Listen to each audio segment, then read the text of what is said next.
मी तिथे जी दर्गा होती ती दर्गा त्यांनी उद्ध्वस्त केली. तिथे मी जाऊन प्रार्थना करणार होतो, फात्या पडणार. माझा इतकाच उद्देश होता. मी त्यांना असं म्हणालो होतो, फक्त 10 लोकांना जाऊ द्या तुम्ही. मी घोषणा सुद्धा दिली नाही, अजूनही मी घोषणा दिलेली नाही. बघा, मी संघर्ष करतो तो फार जीवतोड करतो, पण इथे मी संघर्ष करण्यासाठी आलेलो नाही. त्या दर्गेला न्यायालयाने अनधिकृत ठरवलेलं होतं आणि काढण्याचे आदेश दिलेले होते. न्यायालयाने अनधिकृत ठरवलेलं नाही. सुप्रीम कोर्टामध्ये अजून ते प्रकरण आहे आणि तरीही माझं म्हणणं आहे, 300-350 वर्षाची ती दर्गा आहे आणि त्या दर्गेवर अशा रीतीनं हे करणं अतिशय चुकीचं होतं. म्हणून मी तिथे जाणार होतो. पोलिसांनी मला जाऊ दिलं नाही आणि पोलिसांनी परत एक गोष्ट सांगितली, तुम्ही गेलात तर मी इतर लोक जातील, म्हणजे इथले आमदार जाणार. मग आमदार इथे दंगा करण्याच्या मनस्थितीत असतात, मी दंगा शमवण्याच्या मनस्थितीत. मी इथे आलो दंगा करण्यासाठी नाही, समाजामध्ये एकता राहावी यासाठी मी आलेलो आहे.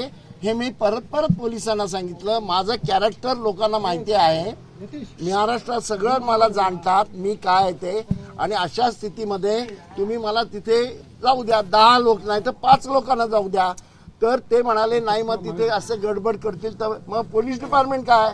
पोलीस डिपार्टमेंट गडबड करणाऱ्यांना संरक्षण देत असेल तर हे अतिशय चुकीचं आहे. माझं उलट म्हणणं असं आहे, काँग्रेसचे पदाधिकारी सापडून आलेले आहे. मग पोलिसांनी हे बघा, काँग्रेस कुणीही पोलिसांवर दगडफेक केली असेल, मी त्याचं समर्थन करणार नाही. मी हिंसेचं समर्थन करत नाही. मी गांधीवादी आहे. मी काय गोळवळकर गुरुजी किंवा सावरकरवादी नाही आहे. लक्षात घ्या, तुम्ही माझी भूमिका काय ती लक्षात घ्या. मी गांधीवादी आहे, मी अहिंसावादी आहे. दगडफेक करणं हे करणं मला मान्य नाही. सर, महाविकास आघाडीचेच काही लोक करण्यासाठी गेले आणि त्यांना ज्यांनी अरेस्ट केले त्याच्याबद्दल बशीर आहे.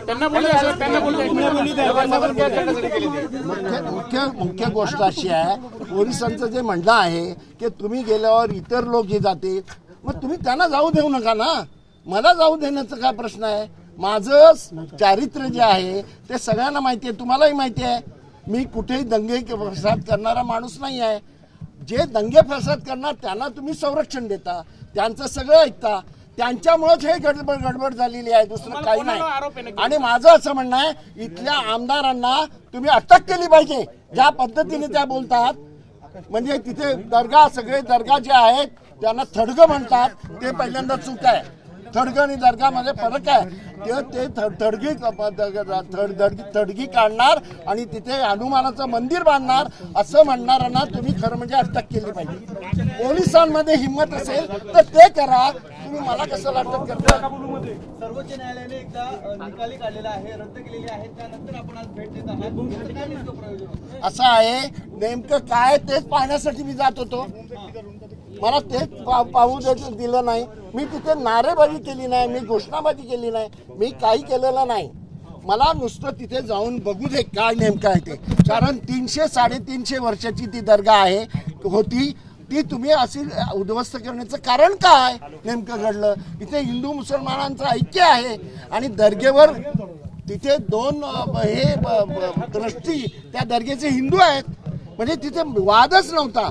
तो वाद तुम्ही निर्माण केलेला आहे असं माझं म्हणणं आहे.